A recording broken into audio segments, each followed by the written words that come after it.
नमस्कार दोस्तों, स्वागत है आपका फिनोवेशन एक्स्ट्रा में। चलिए शुरू करते हैं आज की मार्केट अपडेट्स वीडियो। सबसे पहली न्यूज है एसबीआई से जुड़ी हुई। एसबीआई 45,000 करोड़ रुपए का फंड रेज कर सकता है इक्विटी और डेट के थ्रू। 45,000 करोड़ के इस फंड रेज में से 25,000 करोड़ का क्यूआईपी जारी किया जा सकता है, यानी कि क्वालिफाइड इंस्टीट्यूशनल प्लेसमेंट, जो कि इंडिया का अब तक का सबसे बड़ा क्यूआईपी हो सकता है। इसके लिए बैंक में 3.3% का इक्विटी डाइल्यूशन देखने को मिलेगा, जिसके लिए शेयर होल्डर्स और बोर्ड का अप्रूवल लेना होगा। इस क्यूआईपी के लिए जो फ्लोर प्राइस तय किया गया है वो है 811 रुपीज पर शेयर, यानी कि करंटली एसबीआई का शेयर जिस प्राइस पर ट्रेड कर रहा है उससे लगभग 5% डिस्काउंट पर। टेक महिंद्रा ने भी अपने क्वार्टर फर्स्ट के रिजल्ट जारी कर दिए हैं और ये जो रिजल्ट हैं ये एचसीएल और टीसीएस के क्वार्टर रिजल्ट से बेहतर नजर आए हैं। ऐसा इसलिए क्योंकि जो टीसीएस और एचसीएल टेक के जो हमने जो क्वार्टर रिजल्ट्स देखे थे वो बहुत खास नहीं रहे थे और जैसा एक्सपेक्ट किया गया था वैसे नहीं थे। लेकिन टेक महिंद्रा का जो प्रॉफिट है इस क्वार्टर के दौरान 34% बढ़ा है। इसके साथ ही इस क्वार्टर में कंपनी ने 200 प्लस इंटरप्राइज एआई एजेंट्स को ऐड किया है। साथ ही कंपनी ने $809 मिलियन की जो नई डील्स हैं वो एक्वायर किए हैं। लेकिन इसके बाद भी कंपनी के स्टॉक में आज नेगेटिव सेंटीमेंट देखने को मिला और लगभग 2% की गिरावट हमें स्टार्टिंग में ही देखने को मिली। इसके बाद AWL एग्री यानी कि अडानी विल्मार लिमिटेड एग्री, इसने भी अपने क्वार्टर 1 के जो रिजल्ट हैं वो जारी कर दिए हैं। कंपनी का जो रेवेन्यू है वो 21% से इंक्रीज हुआ है, जो कि अब तक का हाईएस्ट रेवेन्यू जंप है।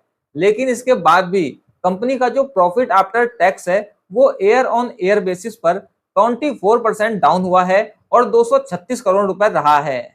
लेकिन अगर ओवरऑल इसके इम्पैक्ट की बात करें इसके शेयर में, तो इसमें आज तेजी देखने को मिली है और मार्केट ओपन होते ही इसमें 6% से ज्यादा तेजी देखने को मिली। इसके बाद आईएक्सिगो, इसके स्टॉक में आज 15% से ज्यादा की तेजी देखने को मिली और उसका जो रीजन है वो है इसके क्वार्टर फर्स्ट के रिजल्ट, क्योंकि क्वार्टर फर्स्ट में कंपनी का जो प्रॉफिट है उसमें हमें 28% की ग्रोथ देखने को मिली है और वो 19 करोड़ रुपए रहा है। इसके साथ ही कंपनी का जो रेवेन्यू है उसमें भी जोरदार 73% की ग्रोथ हमें देखने को मिली है और ये 314 करोड़ रुपीस पर रहा है।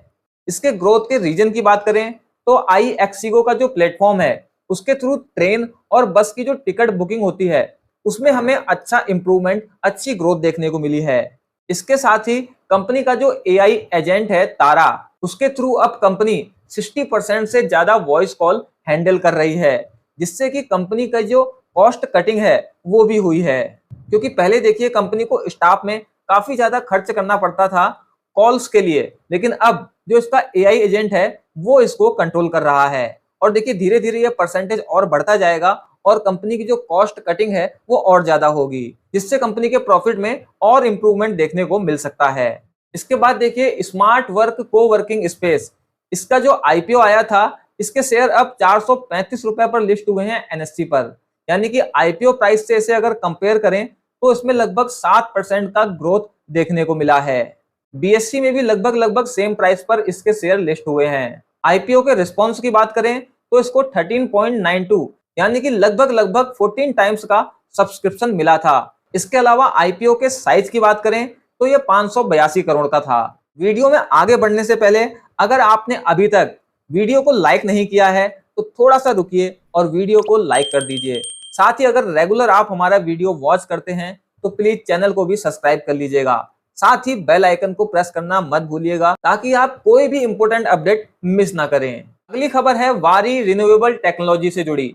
इसका जो शेयर है वो पिछले 3 दिन में लगभग 30% बढ़ चुका है और उसका रीजन है कि इन्वेस्टर्स को उम्मीद है कि कंपनी अपने फर्स्ट क्वार्टर में, फाइनेंशियल ईयर 2026 के फर्स्ट क्वार्टर में बेहतरीन रिजल्ट्स जारी करने वाली है। आज भी कंपनी के स्टॉक में हमें 5% की तेजी देखने को मिली स्टार्टिंग में और कंपनी का जो स्टॉक है वो 1265 रुपए के लेवल को टच कर गया। तो कंपनी 18 जुलाई को यानी कि कल अपने क्वार्टर रिजल्ट्स जारी करने वाली है। तो देखते हैं कि इसके जो क्वार्टर रिजल्ट्स हैं वो कैसे रहते हैं। क्या कंपनी इन्वेस्टर की जो उम्मीद है उस पर खरा उतरती है या फिर इन्वेस्टर्स को नाराज करेगी। इसके बाद देखिए इंडिया का जो ईवी चार्जिंग इंफ्रास्ट्रक्चर है ये 5 टाइम्स ग्रो हुआ है लास्ट 3 ईयर में। लेकिन इसके बाद भी आज की कंडीशन देखें तो हर 235 ईवीज के लिए केवल एक पब्लिक चार्जिंग स्टेशन अवेलेबल है। ये जो रिपोर्ट है ये केयर एज रेटिंग के द्वारा जारी की गई है और इस रिपोर्ट के अकॉर्डिंग कैलेंडर ईयर 2022 में 5151 टोटल हमारे ईवी चार्जिंग स्टेशन थे, जो कि अब फाइनेंशियल ईयर 2025 में बढ़कर 26,000 से भी ज्यादा हो गए हैं, यानी कि लगभग 5 टाइम्स की ग्रोथ। लेकिन इसके बाद भी जो कंडीशन है वो मैंने आपको बताई अभी कि क्या है। तो इसका जो रीजन देखा जाए वो ये हो सकता है कि चार्जिंग स्टेशन की संख्या तो बढ़ रही है, बट इसके साथ साथ जो ईवीस है उसका नंबर भी बढ़ रहा है। इसलिए चार्जिंग स्टेशन की जो संख्या है इसको और तेजी से बढ़ाने की जरूरत है। वैसे भी अगर आप देखें तो टीयर 1 सिटीज में ज्यादातर हमें ये चार्जिंग स्टेशन देखने को मिलते हैं। टीयर 2 और टीयर 3 सिटीज में बहुत कम पब्लिक चार्जिंग स्टेशन देखने को मिलते हैं। अब देखिए, जैसा कि हम सभी जानते हैं कि इंडिया और यूएस के बीच ट्रेड टैरिफ को लेकर जो बातें चल रही हैं वो अब लगभग फाइनल स्टेज में हैं और अब इंडिया को उम्मीद है कि उस पर जो टैरिफ लगेगा वो इंडोनेशिया और वियतनाम से भी कम रह सकता है। इंडोनेशिया की बात करें तो इंडोनेशिया पर ट्रंप ने 19% का टैरिफ लगाया है। साथ ही उनका कहना है कि अमेरिका के जो प्रोडक्ट्स हैं वो इंडोनेशिया में टैरिफ फ्री इंपोर्ट किए जाएंगे। इससे पहले अप्रैल में जब इंडोनेशिया के लिए टैरिफ का अनाउंसमेंट हुआ था तब ये 32% था। तो देखिए, अगर इंडिया के लिए ये अगर 19% से भी कम रहता है तो इंडिया के लिए एक बहुत बड़ा प्लस पॉइंट होगा और इसका जो सबसे ज्यादा फायदा है वो इंडिया के एक्सपोर्टर्स को मिलेगा, क्योंकि वो अपना जो प्रोडक्ट है वो कम टैरिफ के साथ यूएस में इंपोर्ट कर पाएंगे। अगली खबर पतंजलि फूड्स से रिलेटेड है। पतंजलि फूड्स ने बोनस शेयर का अनाउंसमेंट किया है 2:1 के रेशियो में, यानी कि अगर आप इसके शेयर होल्डर हैं और आपके पास कंपनी का एक स्टॉक है तो आपको 2 नए स्टॉक दिए जाएंगे फ्री ऑफ कॉस्ट।